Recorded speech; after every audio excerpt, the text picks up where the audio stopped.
Next coming to the stage, we have Miss Catherine Courtlandt McElvane. Catherine Courtland's work has evolved from using symbols, dots, and swirls to create abstract worlds with markers, pencils, and cut paper to merging representational drawings with these abstracted forms to create colorful illustrations and soul portraits in addition to painting on people, toys, found objects, and furniture. Beware, she may paint on you. Y'all give it up for Miss Catherine Courtlandt.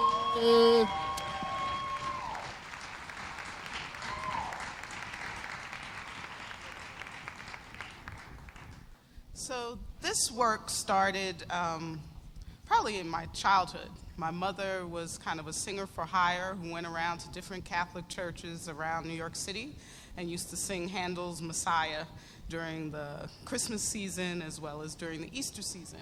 So I spent a lot of time in churches, and I got really interested in icon painting.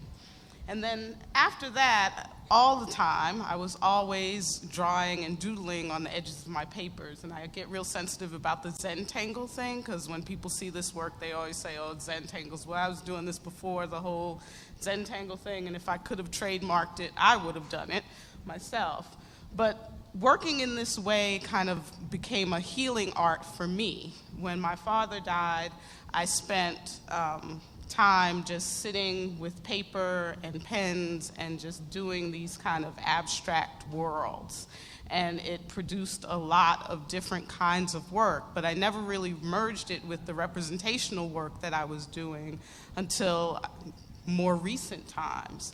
And so this is actually a butterfly that I did when a friend of mine was giving me Reiki. And before her Reiki sessions, she would ask you to draw yourself as a butterfly. And I remember sitting in my car in tears for 15 minutes before the session because the state of my butterfly was so horrible.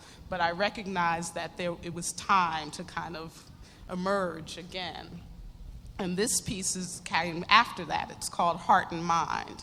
And it represents a time right before or right after I separated from my husband.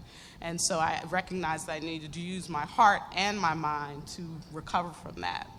This piece is called Air. It's from the Elements series, a series of goddesses that I did for air, earth, fire, and water for the opening of a wellness center here locally. And that then led to a whole other series of goddesses. I was dancing with a group out of my spiritual center called the Luminaires Collective. And every time I would have a conversation with one of the other women, one of these goddesses would emerge. And so this series came out of conversation. This is with a science teacher who talked about her love of plants and how she was imparting that to her students. And so it's called Mother Earth. The piece before that is called On Her Toes. It was about a woman who had always known that she was a performer, even though her work had really sent her in a different direction. This piece is called Embrace. It came out of a conversation with a woman about her raising her child alone and how much she didn't know during that time. And so I had the thoughts of kind of the Black Madonna. And so the baby is there in her arms, described through that red orb. And this piece is called Supernatural. And the person that this was about always wore kind of tan and beige. But inside her soul, she was orange and on fire.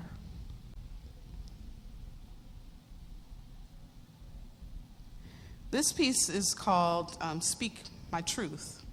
And this one came out of a conversation, not even a conversation, an opportunity to look into another person's eyes. And later on that week, I just had the urge to create this piece, not knowing who it was, and recognizing that that person had gone through something on the same day that I was producing that piece of work. This one is called In Her Hands, and it represents the leader of the Luminaires Collective, the dance troupe that I was working with, who always opened her arms to everyone, but oftentimes didn't see herself. This was part of a series of studies that I was doing for a book that I illustrated called Wings and Dreams, The Legend of Angel Falls. And I had to draw a shaman, who you're going to see in the next slide. And it was interesting because all of these goddesses came out of this process to draw this shaman. And every time I drew him, he would look like a woman. And I didn't realize at the time that all of these goddesses wanted to be given birth to before he could come forth. And so I did almost 16 of these things for different people before I was able to actually create this image, which ended up being the first image in the book.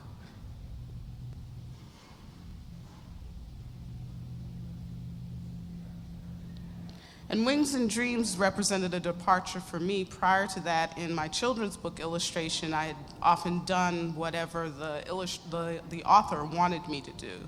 And with this one, I decided that I wanted to add my style and show what I do and do it in a very different way.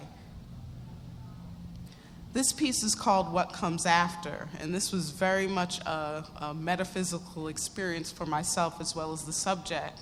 She hadn't commissioned it. It just came out on paper. And when I took it to her house, I asked her, I said, I don't know what the staff is about. She pointed to the corner, and it turned out that she had the same staff. She had been told in a reading that she needed to get that stick and work with it.